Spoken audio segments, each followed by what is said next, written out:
Yeah, now it's working? Yeah, now it's working. Very good. So I was saying that this is a sheet about not the golden mean, or the golden path.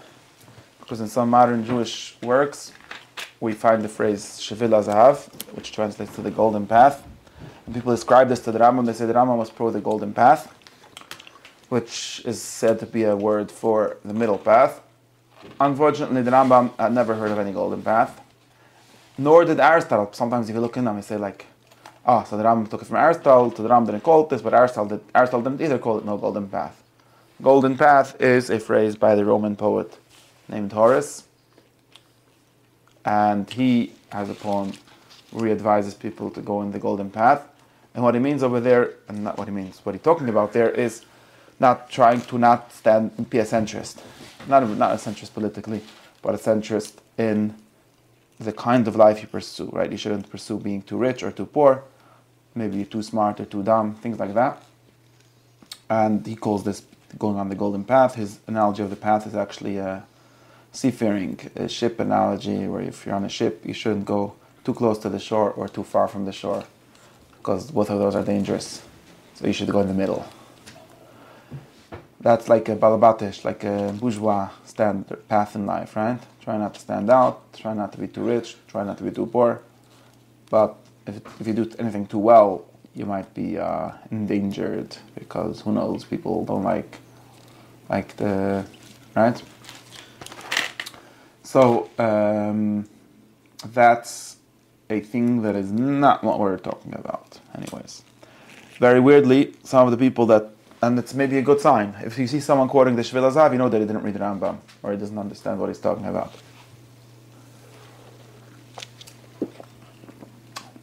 I imagine that this came into Jewish literature by way of some maskil who read some, I don't know where, like some modern or Renaissance or like ethical texts, and they found this language, and they thought it would be cool to write in Hebrew, and then some from people also picked it up, but I don't know that. I just imagine that's usually how these kind of phrases and mistranslations enter into Jewish text.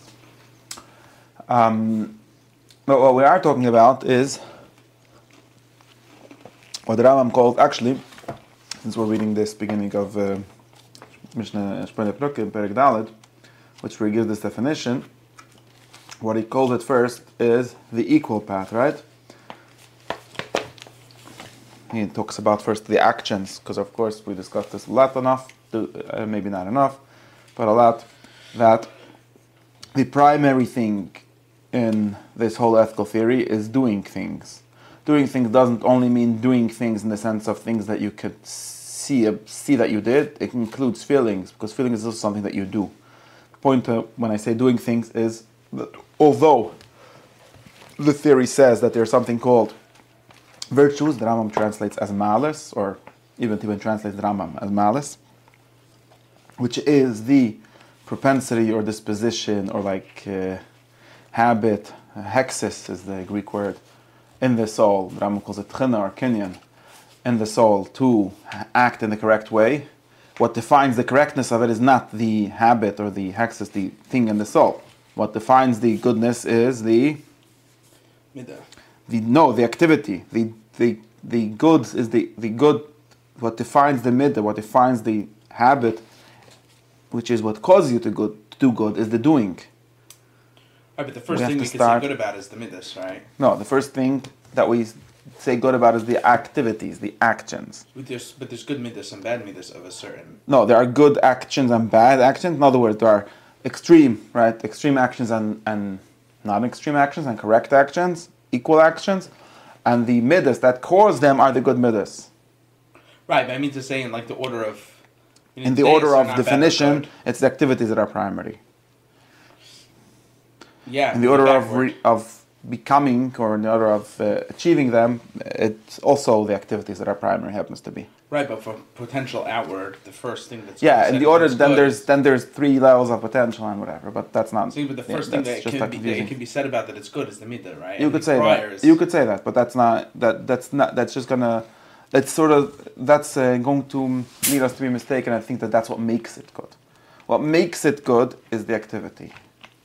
what defines the goodness, and actually also what defines what this midah is. In other words, we only know what the midah is, or we only define what the midah is by knowing what it causes you to do. There isn't any, although we say something sometimes that what the goodness in here resides in the person, right? We want to be a good person, which is the big difference between someone, we'll later talk about someone who is only a self-controlled person and someone who's a good person, right? A self-controlled person is not a good person precisely because he does not have the midah. But it still doesn't mean that the good person is a good person because he has the midah. The good person is the one who likes to do the things that the self-controlled person does. The only difference between self-control and good is liking. Now, of course, a midah is a like, so that's called having the midah. But it's important to realize this, that it's not that the good person is someone who feels that like in somehow internal. There's something very important. Did we go through this enough times in this series? In this, right? Something very important to realize that the Rambam does not have an internalist ethics. Or no, does Aristotle, maybe some other people like the Chavos have it, I don't know. And I think that most people nowadays are very confused with their ethics being too internalist. That's why I push it being external. Point with external does not mean utilitarian, does not mean that we only care about the results. We do care about you being a good person, but all that means is that you like doing good things. It's only the liking that's the difference between the self-controlled person and the not self-controlled person. Between the good person and the bad person, even though the bad person might be doing good things. But to like the good things you do. Yeah, and that's called having the midah. And when you like it, you could say it comes easy to you. You could say you're going to do it almost automatically without pushing yourself, without fighting with yourself. You're a person that likes doing the good things is a person that's not in self-conflict all the time. He's a happy person because being happy means not being in conflict with yourself or with different wishes and different pressures that you have in yourself. He's a complete person in the sense of being free of conflict. Remember, there's two people that are happy in this sense, right? The really good person and the really bad person. Right? The self-controlled person has a bad life. Right? That's what it says in the Gemara, that this world is only for tzaddikim gemirim or Rishonim gemirim. The Bainim have a bad life in this world. They could hope for another life in the other world. But in this world, it's bad to be a Baini. You shouldn't try to be a Baini. And since Aristotle is mostly concerned about, firstly concerned with the happy, good life in this world, he can't be pro being a tzaddik, being a Baini in that sense, being a Moishel B'Yitzra. Because that's the person who has a bad life. Right? That's also why, chinuch or anyone that cares about first giving their people being educated a good life in this world should not be educating them primarily towards self-control.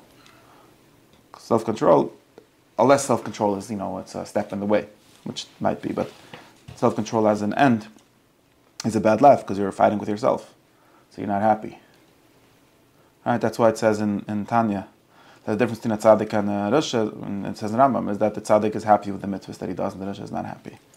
That's where you get this focused in Chassidus and things like that, because that's the whole difference. Okay, what do I get into? This is a side note. Point is now, we already had last year shiurim about Simcha and Sukkot time to explain why this whole shit is this shit. So, in any case, the important thing here, where we are now here, is that the definition, the primary thing, what makes the midah good is the activity. This is the important side over here. The midah consists of liking the good activity. But what we have to know first, if we want to know which is the good midas, basically, which is the question we're asking in this chapter. We're not talking about what midas are. Really, that should have been defined already in the previous chapters. Were they defined is another question, but we're supposed to have been defined already, right? Sort of the psychology. Now we're talking about the actual ethics. So the actual ethics is all about the actions. That's why the Rambam starts with the good deeds, the good activities, not about the good midas. Right? And it says the activities, the good things to do are the equal things, or we could say the balanced things, or the straight things, I call them sometimes, the straight things. The Rambam's Shiva is the straight things, right? Trying to not start with saying middle, because it's first the correct things, and then they are between two bad extremes, which are either too much or too little, right? Yeah. And then, following from that, he said that therefore the midas, or the virtues, are the conditions or the dispositions or the habits which are likewise equal or likewise intermediate because they cause the bad things. That's how I read it. There's a whole machlokas in the Mefarshim of Aristotle if it's correct at all to say that the habits, right, the excess, the things that we call midas are also in some sense measured, are also in some sense means. It seems to me that not. And this is more complicated than this. I'll get to this. What we get in the Rambam here, because when I say a good midah, when you realize that we're talking about good midas all the time, we always talk about having good midas. We don't talk about having good actions, right? Yeah. Because you understand that good actions is not enough. You want at least, and the good actions, of course, are supposed to lead you to have good midas because of the theory of how you get good midas, which we'll get to in a second.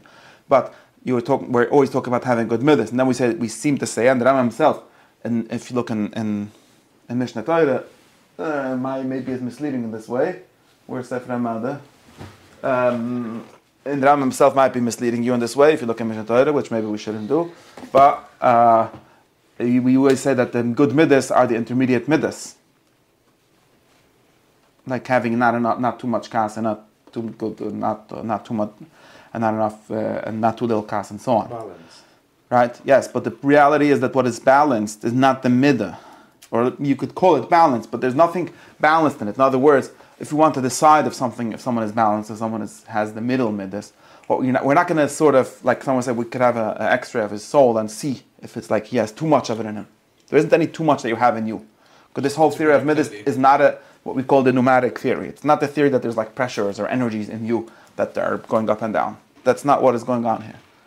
The theory starts from the outside. There are some people that act in the ways which are called too much, some people that act in the ways that are called too little, and we have to understand why they're even called that way. But we'll get to. And there's some people that act in the right way, in the middle way, in the correct way. And some of those people are also predisposed, also like to act that way, let's say. They were born that way. Not born. No. Some people are born.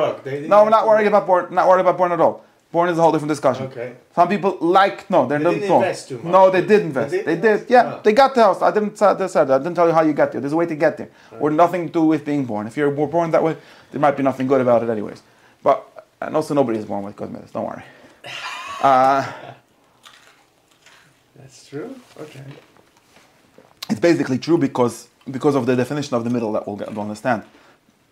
It means using judgment. There's no middle path without using judgment. So you'll understand that you might be born with closer, easier to work with, but you can't be born with a good midah. Nobody is born with good midas. Usually the people that we think are born with good midas actually are an extreme. Because for example, if you say someone is born with midah of kindness, he's very kind, he's always kind. Nice. That person will tend to be kind also in the wrong places, which is not kindness at all, which is and one of the extremes of kindness, related to whatever kindness is about, and which is not good.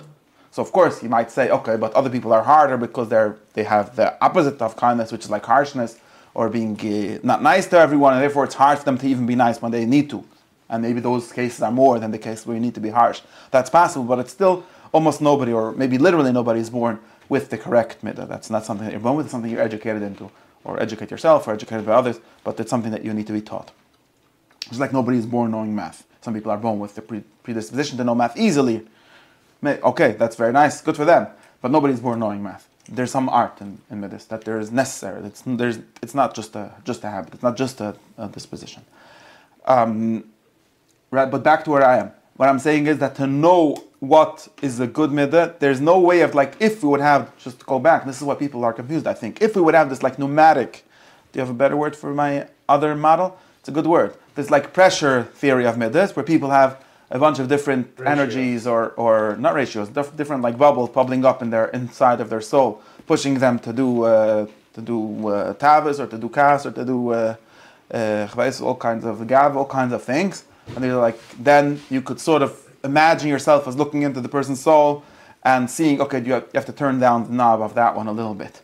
But since this is not the way, maybe that's in some sense true. I mean, of course, people that think of that are basing themselves on some kind of experience that seems to show something like that. But this is not the primary way that we're thinking of here. This is not the basic model that we have here. The basic model that we have here is that of people that act in the correct ways and people that act in the incorrect ways.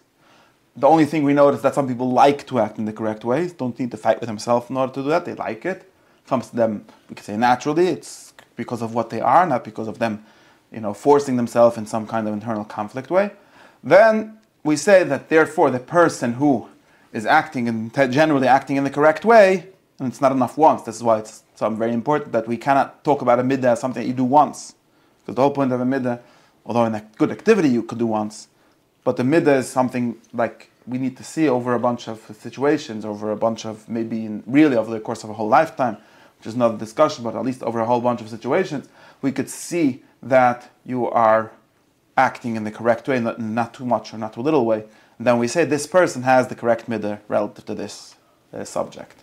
But just to be clear, he's not saying that people who don't like to act in a correct way should not go out of their way to do so. No, of course they should. We're just telling you what it means. Have a miserable life, even though they'll have a miserable life. Yeah, they're going to have a less miserable life because they're going to become used to it. Right. No, you should. No, this is not a theory that you should do. You should follow your passion and have the goodness of being non-self-conflicted, meaning even if you're evil. No, No, that's not the theory. That's why I didn't understand what you said. That's not the before. theory. There shouldn't be a binary. Well, you shouldn't be. It's very sad to be one. You should try. You should never aim to that. Okay. That some people have that as the main aim. They say the main thing of being a good person is being self-controlled, which is saying the perfect person is the worst person, has the worst life because he never does what he likes. Okay, so that's not. So that's like some saying people have this.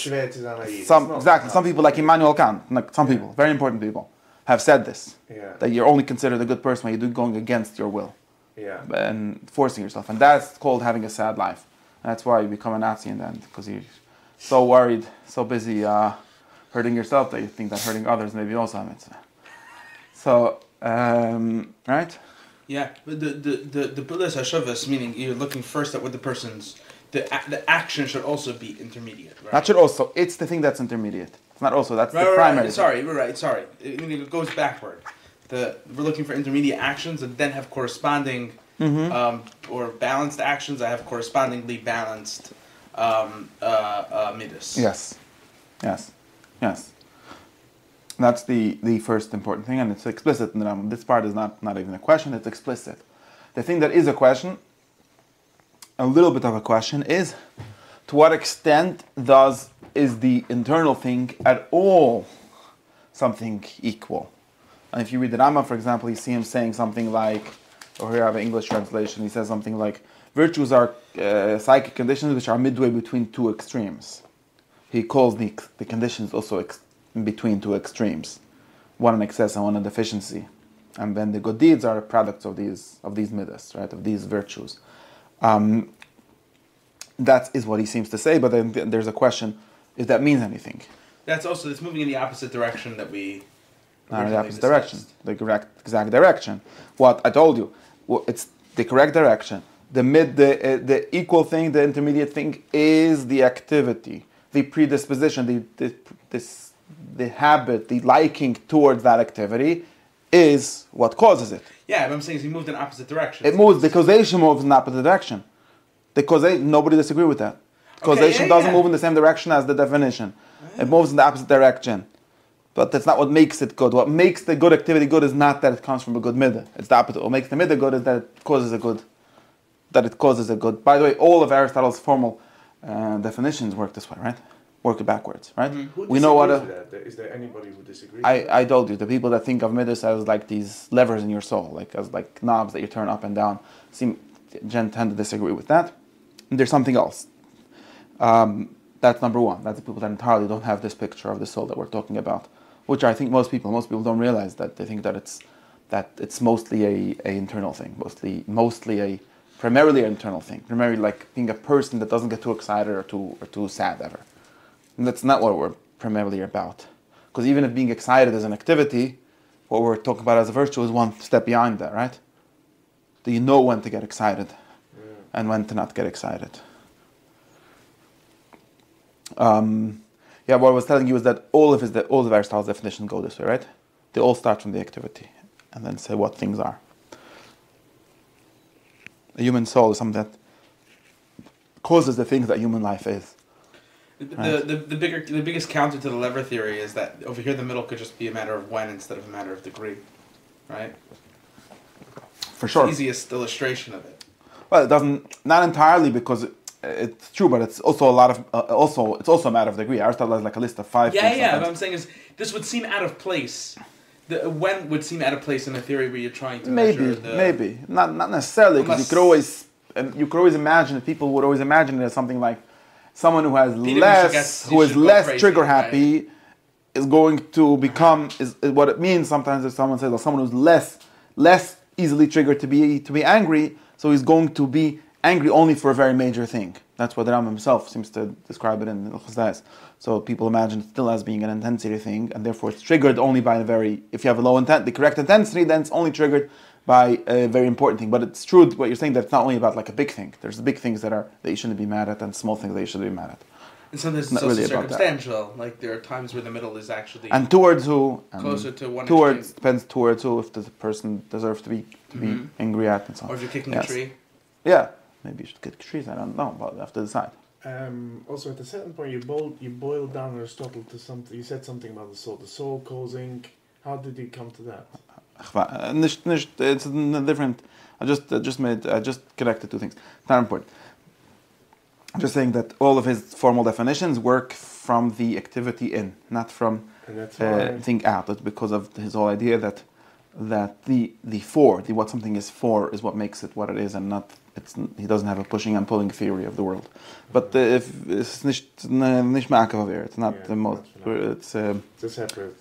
It's separate. It's a basic metaphysical thing that makes this idea also work, but it's not. Doesn't. You wouldn't have to get into that right now. This is the important thing that we know right now, that activities are primary. That's why the Rambam starts by defining the correct activities. That's how he starts it in this chapter, in the first 2 lines of this chapter, and that is the correct way. There is a question. I'm going to tell you the question, and we'll think about it in a minute. There is a question: to what extent there is at all an intermediate virtue? We do the Rambam here, for example, as well as Aristotle in different places, does speak about the virtues, the habits, the things in the soul being somehow intermediate. But what does it mean for them to be intermediate? If all it means is that it's the way of being that causes the intermediate actions, then it's not really it's not between anything and anything. It's just, you could call it that way because it's what causes. Whatever causes the extreme is extreme. Whatever causes the middle is the middle. But it's not in middle. It's not in the middle in any way.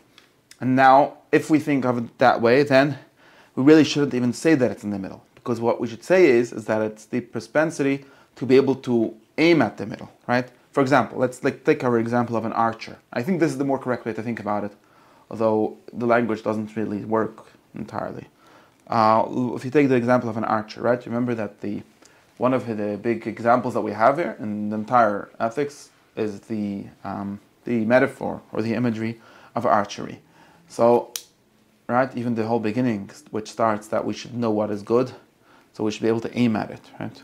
This is all about, the ethics is all about knowing what to aim at and to do that. And he says, we have to try to see. This metaphor of seeing is very important. Also for this, which is because this kind of seeing is practical wisdom, is a kind of seeing. We have to see what we're aiming at, and if we don't see, we won't be able to aim, right? Yeah. Now, in the same way, we say that the middle is something like the target, right? When we say the middle, we mean something like a target. Like you have to aim your arrow, your bullet, whatever, at the target, not too much on this side, not too much on that side, which would be called too much and too little. That's one of the images that we have here for the middle. And distance will make you bias your aim. Very good. So that therefore people say, therefore, just like if you're shooting, they teach you that, if there's wind, you have to try to do it that way, so you should get to the middle. This is a good way of showing that what defines the middle is the target and not how you're standing. You might need to go like this in order to get it there, right? And you have to count for all kind of different environmental situations, and also you have to decide where your aim is. Maybe you're trying to aim up, and then you have to turn it up. Like it's not something defined from your perspective, it's something that the goal defines. And you also have to take into account all the things in between you and the goal, which might cause you to do things that look crooked, but really they're straight, right? Like I think that there's no straight. There's no, how does it go? There's like this Yiddish saying, right? And yeah? For a ladder to be able to work, it needs to be crooked.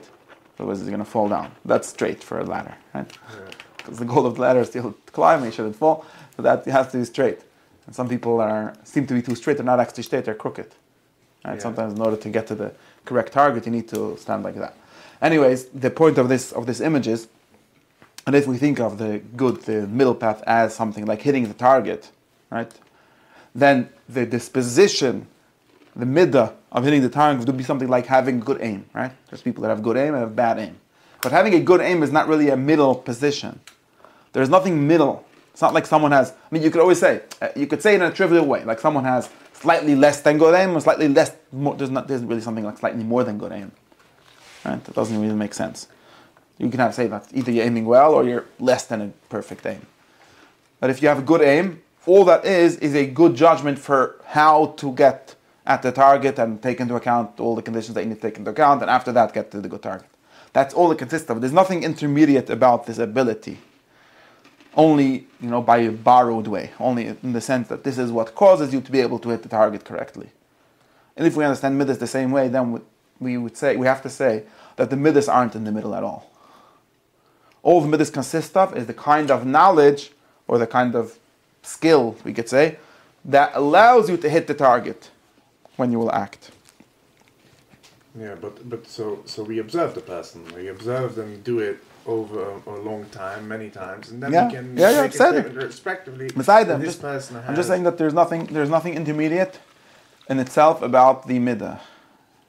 If I witness the person aim, we say this person has good aim, but what does it mean to have good aim?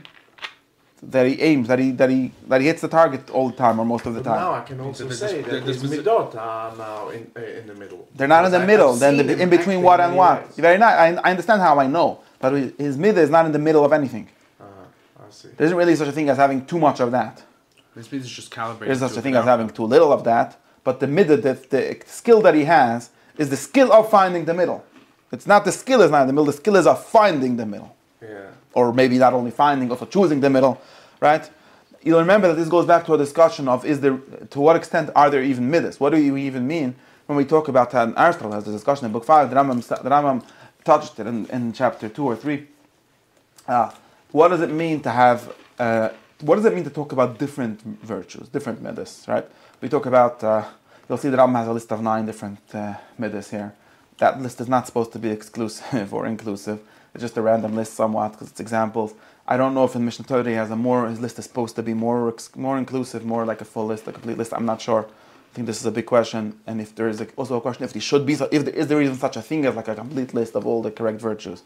Classically, in classic Greece, they talked about 4 main virtues known as Was caused by the Eichmann justice, temperance. Some people may have probably made that connection. I don't know. Yeah, but Aristotle and Plato tend to talk about, or Aristotle actually talks about many more. But Plato classically they talk about 4 virtues called temperance, justice, temperance and justice are the only 2 that I know. wisdom, Okay. and courage. Okay. Okay. Classically, there's 4 virtues. Which 4 cardinal virtues? And Plato has entire theories of deriving them and why these are the main virtues and so on. But these are, and if you'll notice that in the list, there always are, in all the lists, you'll see a few versions of the list. One will get to it in 5 months to talk about the lists. You'll see that almost all lists include these 4 virtues. They add and they split it maybe some in different ways, but every list that you'll find will include. You'll see the Rambam right away when he talks about the midas, we'll talk about temperance and courage. And also then about wisdom and justice. But those are the first 2 always, and that comes from this list, from this very classical list. In any case, but if we talk about this list, for example, then there's a question: what does it mean to have courage as distinct, right? And this is a very classical question. If there is really more than one virtue, you remember Socrates claimed there's only one virtue, or that all the virtues are boiled down to knowledge. And there's a question that comes out from this, which is, what does it mean to have that there's also courage and also temperance? You can understand that it's not such a good question, but just to explain the question. Courage means the correct amount of courage, right? Or in other words, knowing when to act in courageous ways, or not in courageous ways. Knowing when to take risks, talk like that, when to not be afraid of dangerous situations, and when to be afraid. When to retreat, right? Or it's a war virtue, right? It's knowing when to attack and when to retreat. That's called courage, right? Because of course too much is not courage. That's just how I forgot what we call it, rashness or not being all, serious. And the opposite is just being a coward. What? The median of all the midas is that they're guided by. In the same way, actions, right? In the same way, temperance is a mean. Temperance is something in between being too much of a fresser and too little of a fresser. Okay. Right, so now, knowledge being the only virtue would mean knowledge being the only thing that impacts your midas or aligns yes, your midas. yes. So now, if I tell you that what we're thinking of is what you need for all the midas. Now, this isn't for sure true that no midah exists without a measure of knowledge, or we call this practical wisdom. Aristotle calls this practical wisdom, known as Judgment. What's his word for it? Oh, a political. No.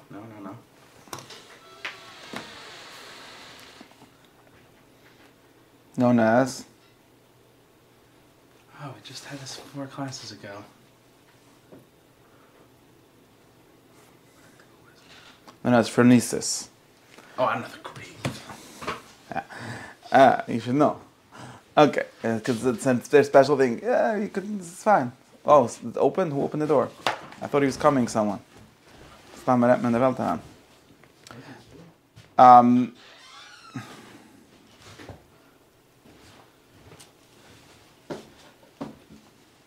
Right, it's very important. There's no midah. This is clear. In other words, since right, this is since. If midas would just be a pneumatic thing, something where you just have to have it not too full and not too empty, then you wouldn't need any knowledge from midas, any kind of judgment or any kind of seeing. It would just be like you would say, someone could have been born with it also, or someone could have just like had it without. It would have been the same. It would have been the same in every situation, also, right? It would have been like a law. We could have made halachas for it. It could have been a shachan halachas midas. Since we tell you, very importantly, you remember this. It was already in chapter 2 that we discussed. We found it here somewhere, right? We discussed the concept of practical wisdom, known in Greek as phronesis, or in Yiddish heißt es Zeichel. Mein Baba fragt so, was tut der Chachma, das ist kein Zeichel? Zwei andere Sachen um Chachma und Zeichel. Keine Zeichel und kein Zeichel. Some kind of judgment, knowing when to use, then. Chaim, Chachmas Chaim. Yeah, not exactly. It's not. I don't think it's enough, but yeah, something like that. Then you understand that it's not really like there isn't really. Then we could ask your question. Someone could tell you there isn't courage distinct from temperance. Both of them just boil down to knowing how to act. Yeah. In when. Knowing how to act and then acting according to that. Yes. So Aristotle says something like that it's not correct, that there is only knowledge, because knowledge makes you know what the goal is, and then virtue makes you actually want it. Which are two things. Remember that virtue is consistent in liking. He imagined that someone could sort of, this is where we get into the question of Kreisha? Yeah, Kreisha, known as weakness of the will, known as known as people claiming to want one thing and not doing it, which doesn't really make sense. And Aristotle tries to solve it with these distinctions, not for now. But the point is, right, Socrates just flat out denies it because of this reduction of all ethics, or connected to this reduction of all ethics to knowledge. So either he just calls it ignorance, right? Nobody does. Al-Arba gives you room for a What? Al-Arba gives you room for a crazy. If there is such a thing, just be clear, if there is such a thing as distinct midas, then there might be such a thing as knowing and even wanting something good and not doing it, or also wanting the opposite somehow. Okay, weirdly. I don't know if there's only knowing, then you might not know. You might be in a state of ignorance. Then we can understand why you're doing the wrong thing, because you didn't know. Right? Other than that, there isn't any possibility for that. But we're getting very off topic with getting into that question. But the important thing is that what we all admit is, that there is a need. There's a necessary ingredient. No ethics of the middle path could exist without the concept of correct judgment, without the concept of noticing and understanding how to act in this situation. That is what the middle consists of. So therefore, I will say, okay, it's not entirely enough, because ethics being good is not entirely just of knowledge, it's also of liking. That's why Aristotle says the wisdom, the practical wisdom shows you the mean, but the virtue makes you do it. Right? Knowledge and it's a kind of knowledge or it's a kind of skill. It's different than a skill. This is where it's different than a skill, right? For example, we discussed that having this knowledge, like having good aim, is a kind of skill, like a techne, right? A technical skill. Just like someone has a good aim or someone's a good carpenter, he has a good eye to judge how to make his tables correctly, but that doesn't make him make tables. The thing that makes him make tables is the love of money, usually, not knowing how to make good tables. That doesn't make you do anything, or maybe he just likes it for the art or whatever. Okay, that's still a separate thing than the knowledge. When we talk about a good midah, that includes already both. We talk about the knowledge, the skill, the knowing how to find the correct way, and the liking it. So otherwise, nobody is a good person for knowing what's good. You're a good person for liking what's good and for doing it, but at least for liking, or the opposite. At least for doing it, but really a good person for liking it. So therefore, what you understand, even if you add this ingredient of liking, right, of being drawn to the good, still, if the middle consists of knowing what to aim at, it seems like there should be only one virtue, which was all boiled down to some kind of liking the mean in every situation, or liking the correct activity in every situation. Makes sense? Since we don't say that, obviously not, we have long lists and long discussions of each of them. That can't be what we think. We as in the Rambam, we as in Aristotle, don't think that. So, what separates the virtues is, actually I don't know the correct it's a bit of a steer. language. Why are you listing virtues if you think there's a one right bit of knowledge which you can... And in other words, it's also possible, there is some sense in which there's the unity of the virtues is also affirmed, but it's also some way possible for someone to have enough courage but not enough temperance. Have the correct this virtue and not the correct that virtue. Seems to be possible. And there's certain preparation required in order for knowledge to guide your actions. In other words, also you would need different, so there's both a different side. So now we could say something like this. Since it's not true that there's only knowledge, we have to understand, I don't actually know the answer, I know the question now. I don't know the exact formula, the correct Aristotelian formula for answering this. That's good, I could try to think of it. What I would have to say is something like, well, let's think. I'm just getting into the whole thing to try to understand in what sense the virtue is a middle, right? And then we can go back to the broader question, which is why we even started this concept of middle. What do we even want from the middle? I'm thinking, so two things. Number one is that there seems to be a separate sciences, right? Remember that one of the things that Aristotle criticizes Plato in the first book about the idea of the good, where it's like everything aims towards the good, so therefore we just need to know what good means. And he says that seems to be very nice, but it doesn't seem to actually help me practically. Nobody makes tables with an eye to the form of the good. That's what Aristotle claims. Platonists disagree. But Aristotle claims that what he's looking for is something practically useful. He's not here for theoretical science, and he doesn't think that theoretical science, even the theoretical science of ethics, is make people good. He's looking for some kind of knowledge that almost makes you good, or that describes what it means to be good. And therefore, we're looking for practical, when he talks about separating the sciences of the ethic, the sciences of the good, he's talking about in a very practical sense. And he would tell you something very simple, that there's some knowledge, right? There's something that can be taught here, right? We could talk about it, just to be clear. This is something that I keep on emphasizing, right? It's not true what the Mesilas Yesharim says, that Misr is about reminding yourself of things you already know. We absolutely disagree with this particular Mesilas Yesharim, and therefore probably with the whole book Mesilas Yesharim, which is based sometimes on this idea. And one time we'll take a whole class to deconstruct it, because this is all anti-Mesilas Yesharim. Mesilas Yesharim is Socratic in that sense, extreme Socratic, right? He thinks that we already know everything. Well, not Socratic, because Socrates at least agreed that we were ignorant. And he says, you're not even ignorant, you're just evil, which is a really weird thing to say about human beings. If you know human beings, you'll know that that's not what's going on. So he says forgetful, which is kind of ignorant, so maybe. But it's the middle in the sense that it's it's calibrated towards something, right? Oh, right. Meaning it's not just the midah running loose. Right. So, So we need to sort of describe, understand the different kinds of calibrations for different kind of aims, for different kind of targets. It's the middle in the sense that I wouldn't say it's never at any of those two extremes, but it's likely brought between them by some other guiding principle, right? Right. So it's like the person that's a good archer or has good aim, his skill of good aim, or you could even say his arrow, his bow, his whatever thing. But it's definitely not pointing it all the way to the left. Okay, but that well, maybe and maybe not. I don't know, depending on this. Depending on it. But that's not what we're talking about. We're not talking about his bow and arrow, his thing that he's shooting. We're talking We're talking about his knowledge. Knowledge isn't in the middle of anything. Right, but I'm saying is what's middle about what's middle about it is that it's aimed towards that. Yeah, and therefore likely and it knows how to aim towards that. Yeah, and likely brought somewhere between the two extremes to do so.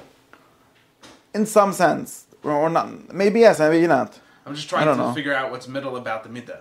Yeah, I don't think that. Wait, let's try to figure out first what's middle. What is midah about the midah at all, right?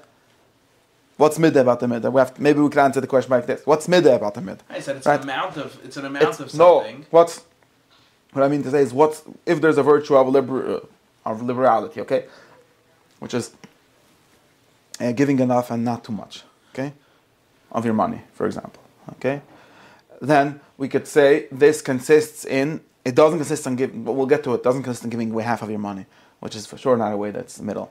But it consists in somehow judging when is the correct time to give and when is not the correct time, and who deserves to give and how much and so on.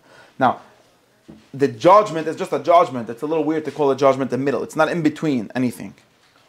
Right, but it's likely not. It's likely not absolute stinginess and misery or absolute.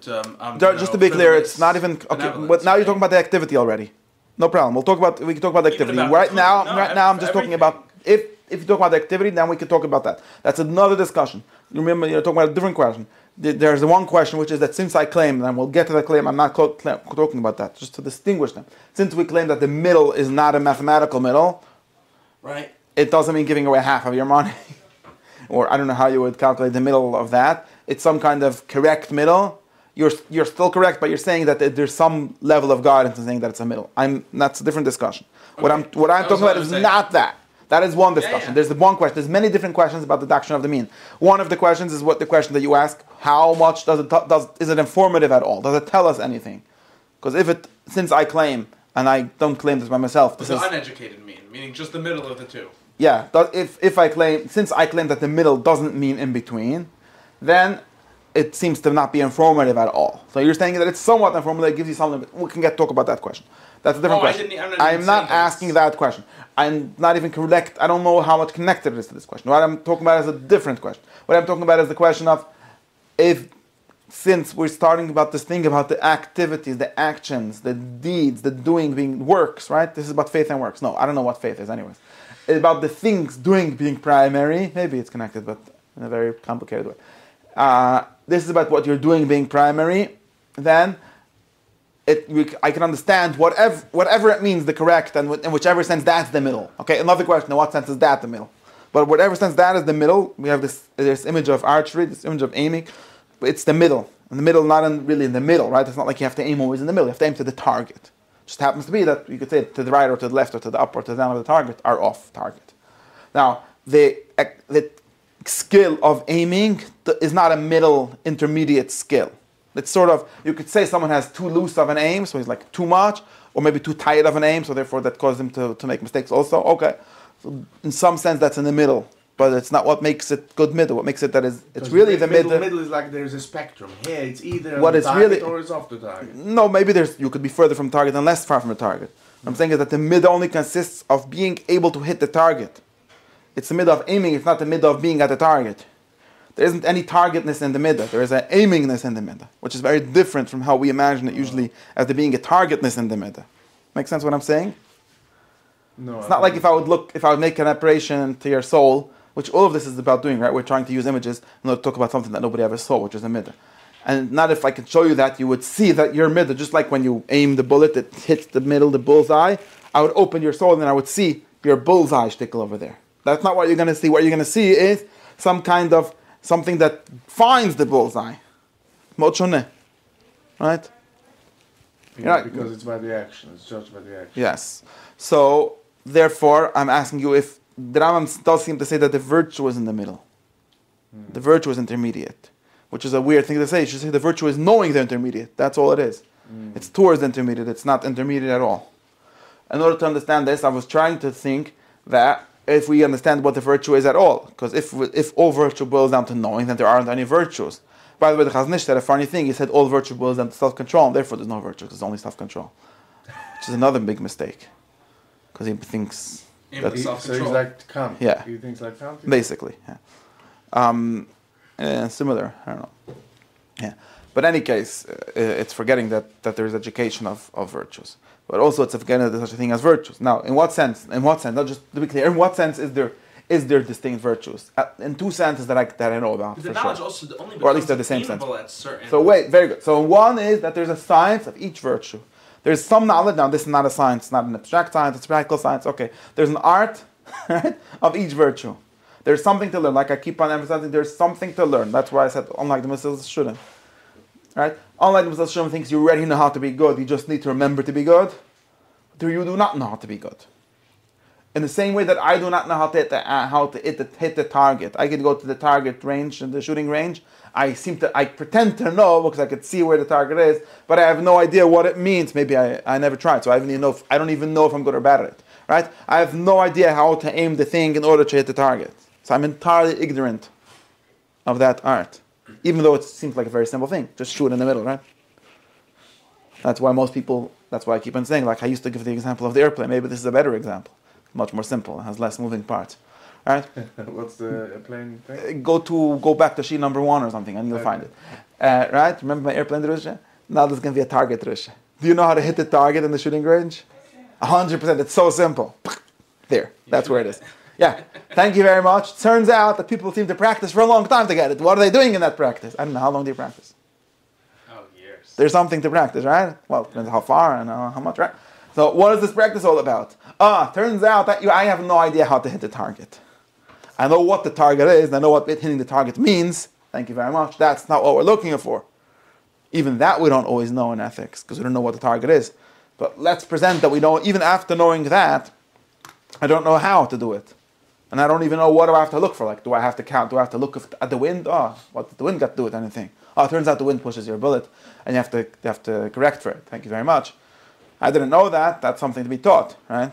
Turns out when you scream at someone, what the Socratic picture maybe misses is that there's not just knowing what, but also knowing how. Aristotle tries to solve the problem by getting into these distinctions. Right?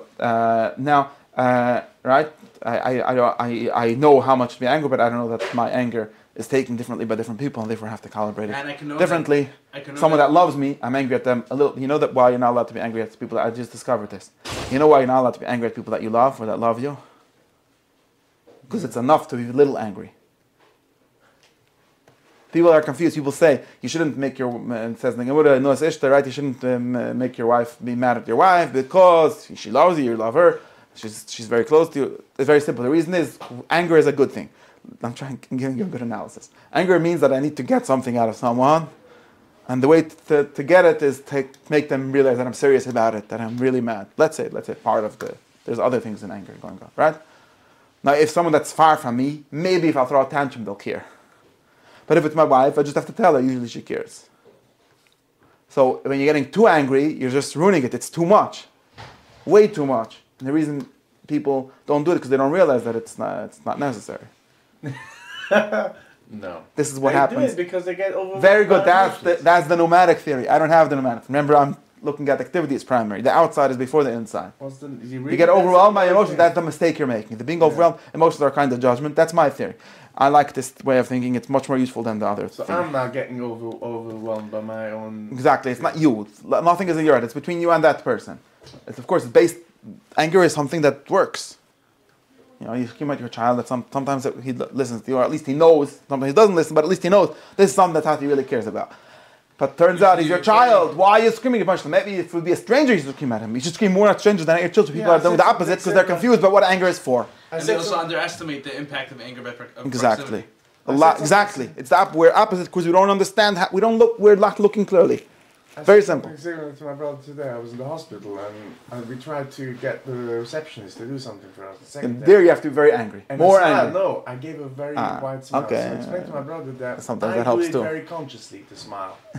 They smiling back subconsciously. They don't realize they're smiling, but they're just smiling back because I smiled. There's just a way to get people to do the things. right amount of flattery to have in the hospital is the highest amount. Yeah, okay, that's different. Yeah, there's correct amounts of flattery also. That's a different discussion. That's also a way to get people to do what you want. I was talking about the anger way. Usually flattery works better, but that's a different discussion. Even that, you need to calibrate correctly. And I didn't think about that, so I can't talk to you about that. I think about anger, but we should think about flattery also. Flattery also has a too much and a too little, right? And this whole thing, like you should. How does the Maran Chinuch go? Only flattery, no anger. Yeah. Not love. It's not love. It's flattery, right? It's manipulative, right? It's towards a goal.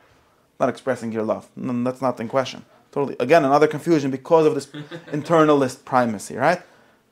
I think that this is a big confusion. That's why we're making most of our mistakes is because we think that our states are important. Our states are not important.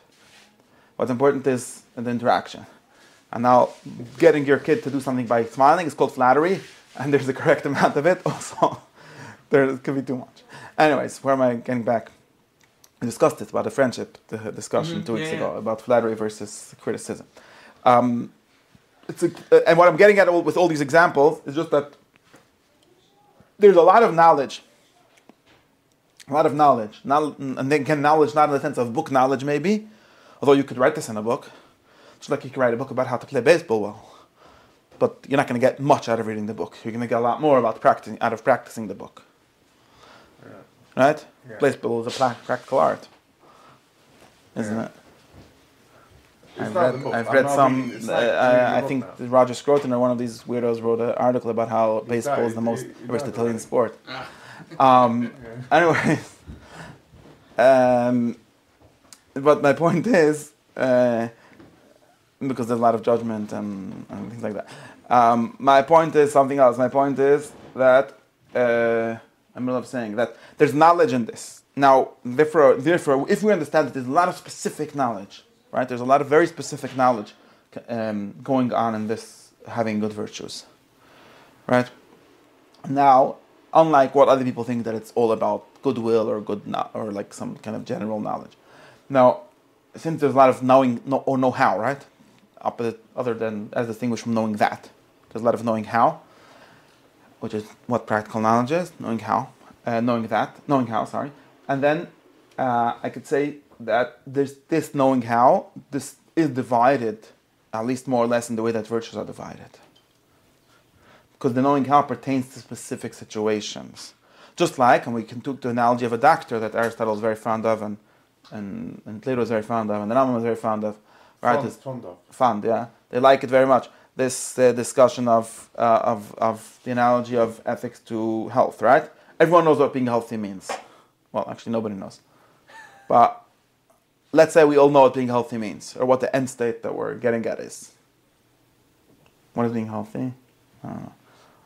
Nowadays, we think it's just not being in the hospital. But being healthy has some kind of definition. But a doctor... Yeah, thank you very much. What? Of course. But a doctor... body functioning as intended. Yeah, according to the Tachlis. But a doctor, the art of a doctor mostly doesn't consist of knowing what, or even a specific illness, knowing what it is and what the good state of it would be, isn't either what the doctor does most of his time. Doctors do spend a lot of time learning something, but it's not knowledge. It's not science, not episteme. It's a kind of, not theoretical knowledge. Most of the time they spend studying very specific things. Like in such a case, when someone who's in such a kind of symptoms and has such a kind of body, right? That's the difference in a doctor and a biologist in some sense, or even a clinical doctor versus a research doctor. What he's doing is a lot of details, but there is knowledge in that details. There's a ton of knowledge. It's even hard to formalize it in rules. If they find one rule that they're very happy, it saves them a lot of time. So maybe AI will solve this. What? So this is something we seem to value by experience. Is the kind of knowledge. Yeah. The kind of thing they need experience so for. It's not just we don't want a doctor who just came out of school, even though they just learned everything. You want someone who's been doing it for some time. Well, experience is teaching you particulars, right? But knowledge of particulars. But education. This might be a level lower than what I was talking about, because but there's like a general knowledge that tells you how to act in each particular case, which is in between that. And since that depends on the case, right? So then we could group these cases into different categories, right? We could say like, okay, thank you very much. It's true that all having good midas boils down to is knowing how to act in each case. That doesn't do anything. There's nothing I still don't know how to act at all. If I divide the cases into like these great categories, known as the lists of virtues, right? I say something like, there's knowing how to act with your money. Remember, there's also knowing how to act with your phone. Anyways, happens to be that there is, and I think that one of the reasons why one of my big theories about phones and internet is that everyone in the discussion, did I ever do a course here about technology yet? No, only in my Zaya class I did a course about it, about the philosophy of technology. It's in Yiddish, and it will be somehow published at one time.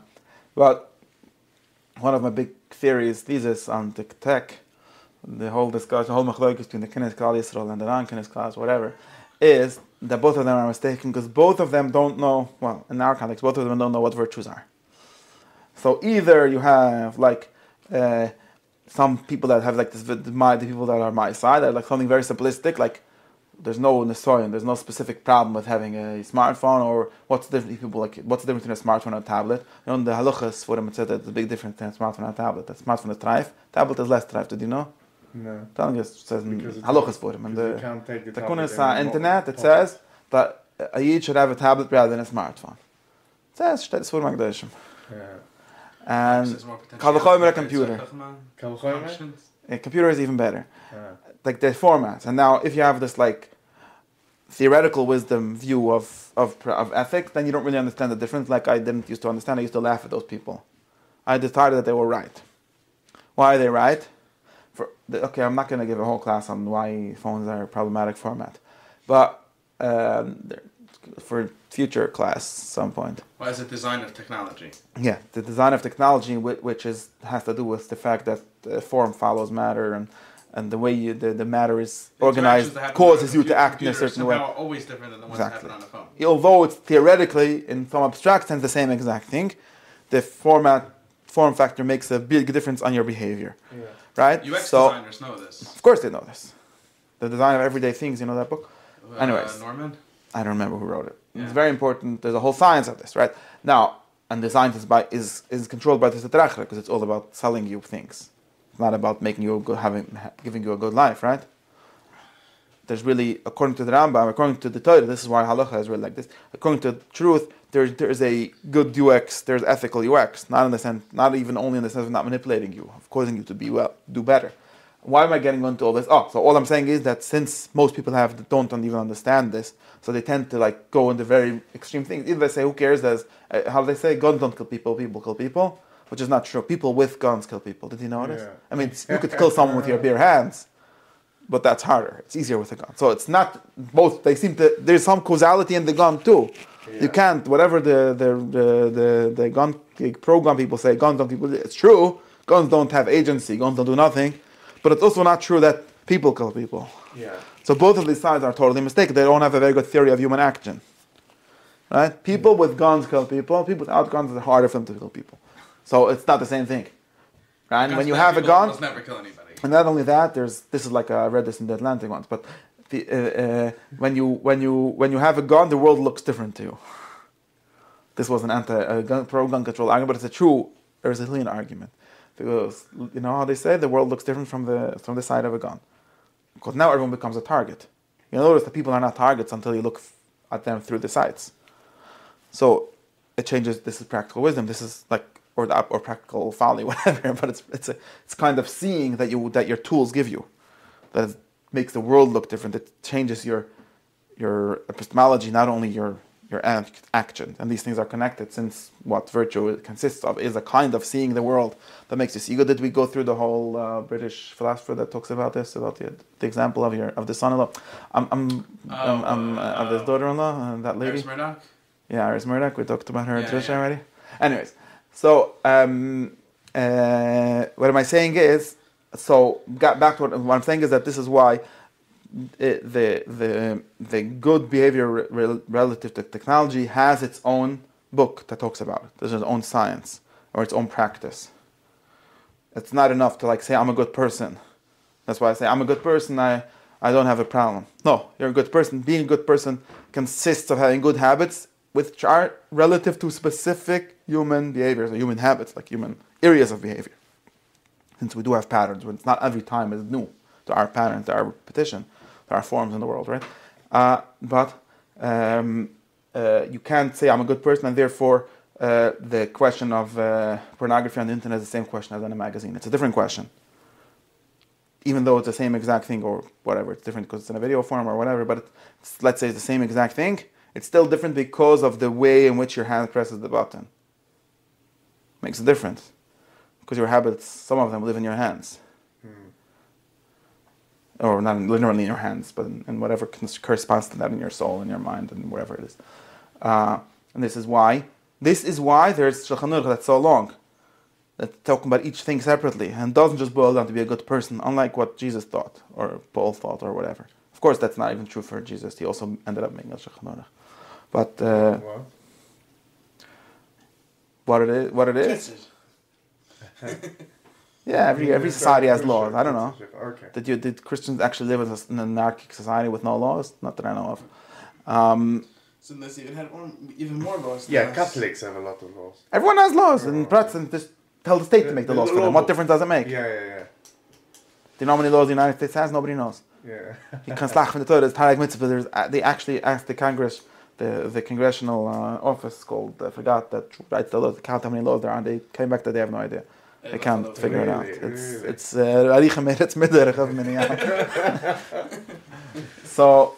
That's what you mean. It became okay. It's not possible to know. It's that I don't know. Maybe it's possible to know, but nobody knows how many laws the United States has.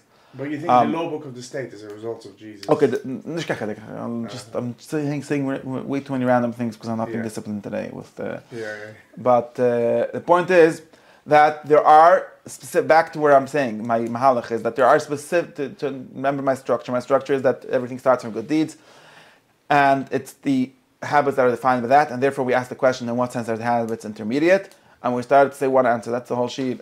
And we're starting to say one answer, which is that the habits might be intermediate in the sense of them pertaining to one area. In other words, we started to answer that by asking the question how they are separate virtues at all. So they're separate virtues because what a virtue is something practical, or very close to just a practice. It's a knowledge, but something very close to a practice, and not something very general. Generalities don't help us much. And they consist even of both of knowledge and of habits pertaining to specific things. This is why they don't entirely transfer, even though the what's called the unity of the virtues theory is correct. They're connected. In other words, if someone knows how to act well in relative to one area of his life, it does tend to carry over in all kinds of ways, but it still isn't the same thing. And it's possible for someone to be very good, and I think that experience bears this out. It's possible for someone to behave very well in one area and very badly in a different area, and very often because of this mistake, I think, because of people thinking. For example, a good Jew but not a good law-abiding citizen. And maybe I don't know if that's a very complicated case, but I mean something like someone that would never steal from his when he goes to the someone told me that someone that would never steal from the soda machine in shul, even though it's like it's just an honor system. You put the dollar and you take a donut, and you would never take a donut without permission, but it does take $1 million from the bank without permission, right? Why is that? Like someone told me, it says din prita din mai. It says that we should have wrote din mai din prita. Because he has a lot of questions. If you're a roof in Lakewood, you get questions like, do I owe my neighbor $1? And then the roof has to answer the question. It's all problem because in the Chosh Mishpat is not, the Torahs. Anyways, and nobody ever calls the roof, do I owe my neighbor $1 million? Never yet happened. Then the other guy calls. Right? Why is that? What? It's an interesting question, right? Why isn't it the same thing? What? He doesn't know. You mean he hasn't yet had achieved it? I don't think it's because people of Al-Musta would say it's the same thing. There's a bigger Nisayan. Listen, it's a different Nisayan. Because the way quantity makes a difference in some things. It's just a quantity question. $1 million behaves differently than $5. And your behavior towards that, in some sense, belongs to a different virtue. Aristotle literally has different virtues for making large donations and small donations, you know? But it's also Magnificence. it's also a little bit of a product of the design. Committing wire fraud doesn't. Yes, of course. You don't reach your hand into the box. Yes, true. It's true. If the banks would have made boxes, the people would steal less. I mean, maybe, I don't know. It's true. It has to do with the UX. It's true. That's also true. But that's, again, because our virtues pertain to the UX. And it's easier to know not to take a donut than it is to know not to do wire fraud. Right, because you can see the donut and you can't see the wire fraud. It's not even clear who you're harming by the wire fraud, right? Maybe there's a real moral difference, right? Maybe it's true that the person that doesn't take donuts is a worse person. Maybe actually it's the true. Knowledge that you have to have for why not you don't take the donut, and the knowledge that you have to have for why you shouldn't do wire fraud are very different, right? Yeah, and maybe it's even true. And I was like, maybe it's true that committing wire fraud isn't as bad as taking donuts without paying. Yeah. Or even not sharing your donuts, or even something more simple, like more or less that the government thinks is less harmful, but really is more harmful. Maybe it's more harmful to the social contract that you take more donuts than your share than taking lying on your loan applications. But then he's not giving his dollar for the donut, he's giving the bank dollar for the donut. I get it. Well, then who cares if the bank doesn't exist, right? What's a bank? It's an abstraction. I think part of the reason why modern life is so morally complex is because we live in the world of abstractions where we don't have what's called moral intuition, or Aristotle would call it, we don't have moral habits. We don't have any morals relative to abstractions. Nobody has any allegiance to a corporation or to an imaginary thing. You're at least a hedged option. Yeah, that's really why. I think that's why modern life is so morally deficient, because of this problem. Maybe there's a way. In other words, what I would tell you is, or like I said, Aristotle, for example, has these different virtues pretending to, for example, when he talks about donations, right? The virtues of giving. There's correct giving. Part of being a good person is giving out your money. And there's separate virtues for giving a little amounts of money and big amounts of money. Like it's a different mitzvah. The giving tzedakah to someone that knocks on your door and says, I need money for my chasana, is a different kind of virtue than the one where you give a building to the shul. One is called magnificence, another one is called liberality and the ethics. And why? It's the same thing, it's just more money. Well, no, firstly, it's not going to anyone. Of course, it's a more diffuse thing, like it's just for the public. Like Tzarech Rabim, it's not exactly a gift to someone, but it's also a different kind of thing. There's a different kind of practice of how to do that well. Let's say some people are good at, you could see that some people only do that one, and some people, no, I'm not serious. It's a different guy. It's based on I'm not going to say it's different part of your soul, because we're trying to make the actions primary, but it's a different kind of habit, and there's different laws, different rules of how this, although rules are not the important thing here, right? There's different ways in which can be good or bad, and then that can be good and bad. And therefore, this is a very simple way for distinguishing between virtues. You could say someone might have temperance and not courage, not because there are different things. There's like a courage module in your soul that's not activated. That's not the point. It's the same module, let's say. I don't know. But there's different knowledge, there's different specific, since ethics is a specific art, a specific good, there's a specific practices, specific knowledge that you need to have relative to this and relative to that. Does that make sense?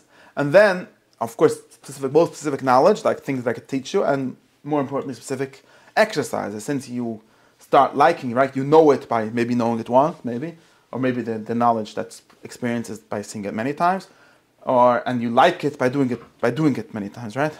Like exercise, you start liking it by doing the exercise. So you both need to have a different knowledge and a different exercise for each thing. If you exercise your virtue muscle, your temperance muscle, you become temperate, in the sense of liking temperance, and but that doesn't make you courageous at all. And therefore, we can go back and try to explain that that's a sense in which the virtues themselves are middles. Does this solve the problem, or it doesn't at all, or just another nice thing to know? The way in which the virtues are called middle, I think, it definitely explains what a middle virtue might be, but the name middle, I think, it's still not in the middle of anything, right? Yeah. Unless we understand the middle to just be that it's not mediated by an extreme or by the default location but it's brought to the middle of the two by some other principle. Or it's calibrated by knowledge. So instead of just being floating somewhere on the spectrum, the knowledge is of the middle of each thing, but it doesn't solve how the knowledge is a middle, or the habit is a middle. The habit is towards the middle. It's still towards the middle. It's just of each thing. I just added the each thing. I wouldn't call it in the middle of it. I would call it between. Same thing, but how is it between? I wouldn't say that it's not meaning. How is it between? I'm trying to make a distinguishment. I'm not worried about the middle and between. That's a different discussion. That's the question of what between even means. I'm talking about in which way the virtue is in between, as distinct from the action. The virtue is in between because it didn't solve my problem. Let's say you have... This whole Derusha didn't actually solve it. No, but I think that it sort of does, because let's say, just to use the archer's example, right? When the archer knows where the target is, right? Sure, he's biased, but he's at least biased. He has an informed bias, right? Let's call it that, right? Yeah, the informed bias is going to be somewhere between the two extremes, in a way that, again, I don't know if it's 99% or 2%, but it's brought towards something. It's likely to be somewhat, at least mediated, or between these, intentionally between the two. You're still answering the question that I'm not worried about. I'm just saying that the knowledge or the habit is towards a middle and doesn't consist of a middle. Saying is it does consist of a middle of the two, right? Tchunas ra, right? Whatever, the two bad measures. I get that. In other words, someone who I'm saying between and not middle. I get that. That's actually what it says. It would be in between. So with this whole detour into like the different virtues is not relevant. It doesn't help me really. Maybe it's a nice thing to know, but it doesn't actually help for this question. What helps me question is what you're saying. That give me a second. What helps with the question is what you're saying, which is that it's not between in the sense of, well, I do want to get this to a sense in which the doing it is a kind of between, but it's between in the sense like if you could have a person that has the tendency or the habit towards an extreme, and that would be a bad extreme, and this person has the correct tendency. Like there's someone who always hits that way and someone who always hits this way, and those are the too much and the too little, and there's one person who hits always correctly. Can we sum up the conversation for now? Just again a setback. I think I made a detour that didn't do anything from my actual problem. Well, that's only what you're saying is doing something from my actual problem. Good. So now let's skip the whole detour and say something simple, that the good is defined by good things, which are a kind of middle. We didn't explain what kind of middle yet, not at all. Well, for the we activity. Should do that. Yeah, what does it mean for the activity to be in the middle? I didn't explain to you yet. Maybe it's because in the middle, because he's not spending too much time for one particular midday. He's spending an equal amount of time to gather the knowledge. No. But why is each one? In what way is each one a middle? No, I'll get to it. You have to find a way in which each one is a middle. Because he's not spent longer on that one more than. No. It's not a balance between different middays. It's a balance between the correct and the incorrect of that one midday. Yeah. So that's not really what we're looking for. What I'm saying is that, and my question was if the habit is in the middle. Since we don't have the pneumatic theory of midas, then the habit is not like having not too much. The habit is just knowing when, or knowing how much, knowing how to aim at. Therefore, I say that, and I read this like a machloikas, mefarshas manayni in Aristotle, how to read it. I think that this side is correct. That says that the middle habit, the middle virtue, consists of the aim towards the virtue. But why we call it the middle, I try to say that it's because that there is some specific knowledge about the middle in this area. Since there are specific virtues and only one virtue of knowing, but that doesn't actually solve my problem. That still just solves how there's middles for each virtue, for each activity. But doesn't really solve how the knowledge, how the middah is. Well, it kind of go the same way. Meaning, there's a giving a giving of money that's in accordance with reason, right? There's an amount of giving money that's too much, and there's an amount that's too little. Mm-hmm. Right, and reason can dictate where between those two a person acts. Yeah, that's fine. But this reason is what we were talking about the whole time. The practical reason. I think that's true from the action.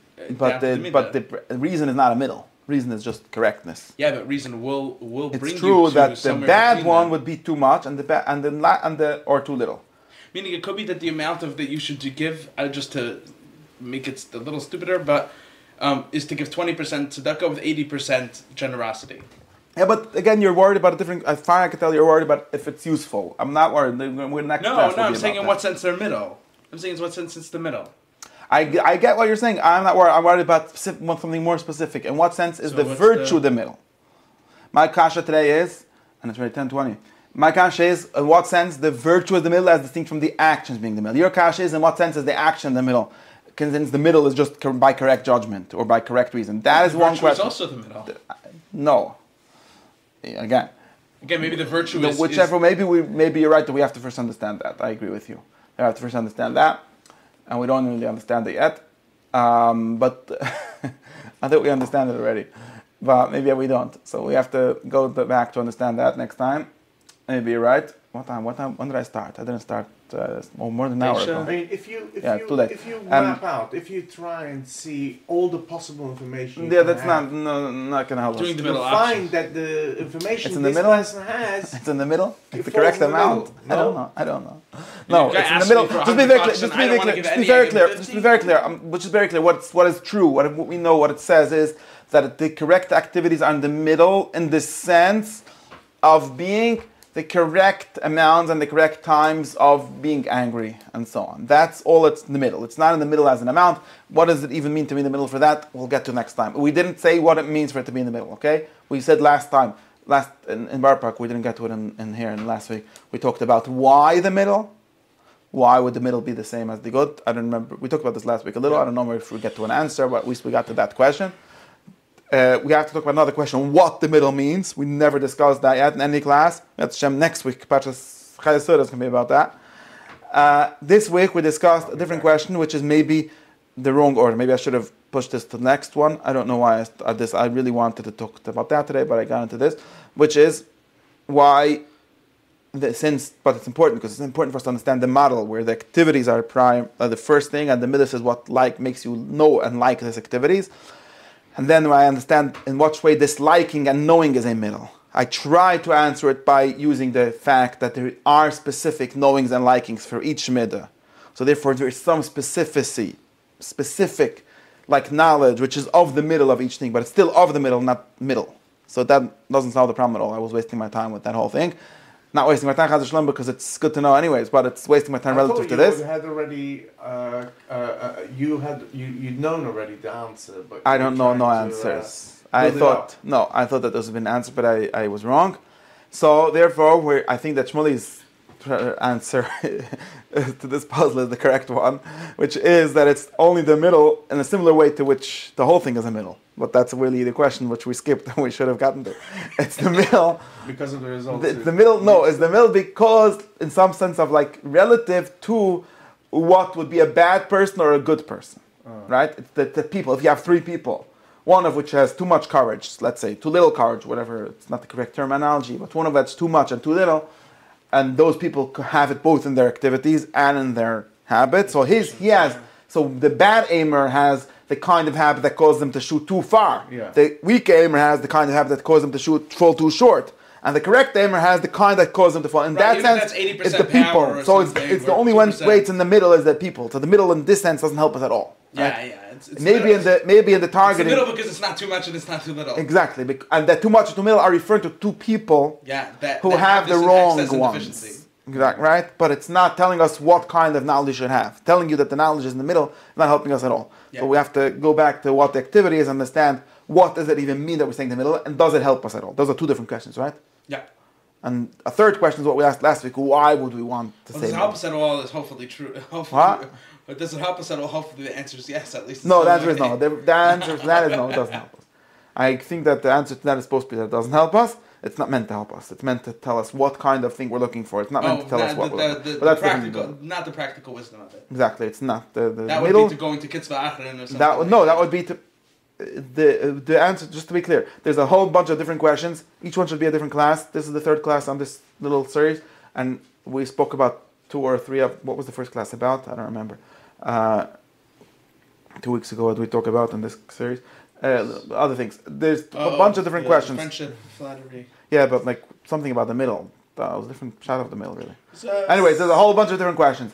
Okay, one question is what does it mean, the middle? Between what and what? In what sense is it the middle? What does it even mean, these words, the middle? Okay, we never talked about. We spoke about in our first class. Yeah, but we didn't enough. Second question is, why would anyone think that the middle is the correct one? Of course, all these questions are connected one with the other, depending on what the answer to one is. We have to know the answer to us. But why would the middle be good? What's the middle got to do with good? That's actually presuming the answer that middle means good. The middle of what something is. Middle means good. Okay, well, you know already. Correct, by correct reason. A third question is, assuming that we know all these things or different, is it helpful to say that something is that the middle is the good? Let's say the middle means as the word for the correct. What is that fact that telling you that it's the middle doesn't give you any information about what to do? That is okay. That's a third question. A fourth question is what we asked today. 4 different questions. Fourth question is what we asked today. That assuming I think I organized these entirely backwards. But in any case, the fourth question is what we asked today, which is that presuming that we know already in what sense the middle is the good, or what it means for the middle to be good, or if it's useful or not. All of that, it's for sure we understand that the middle is something pertaining to the action, like my example of the aiming. In what sense is the virtue a middle? Right? This is based on something we should really already know very clearly, which is the difference between the virtue and the activity and the liking and all these things. And is there any sense in which the liking is in the middle? And the answer was sort of no. Right? Yeah. It's not in the middle. It's only in the middle of 2 different people. Right. It's possible that the activity is in the middle in a more significant sense. But I think that to tell you in one sentence, I think that the answer to the question is if the word the middle is informative, is no. It's not informative in the sense of like, should I get angry? Well, are you in the middle? That's not. It's not supposed to be informative in that way. It's informative about something else. It's informative about what a more general question, like what kind of thing good activities are. Telling you that they're all in the middle helps us understand what kind of thing. Of course, that helps us also look for the correct definition and the correct answers. But it doesn't tell us how angry to be at all. Yeah. I don't think it's supposed to answer that question. People think it does, but it doesn't. Okay, Adkan, for today, you could close my video, and have a good night.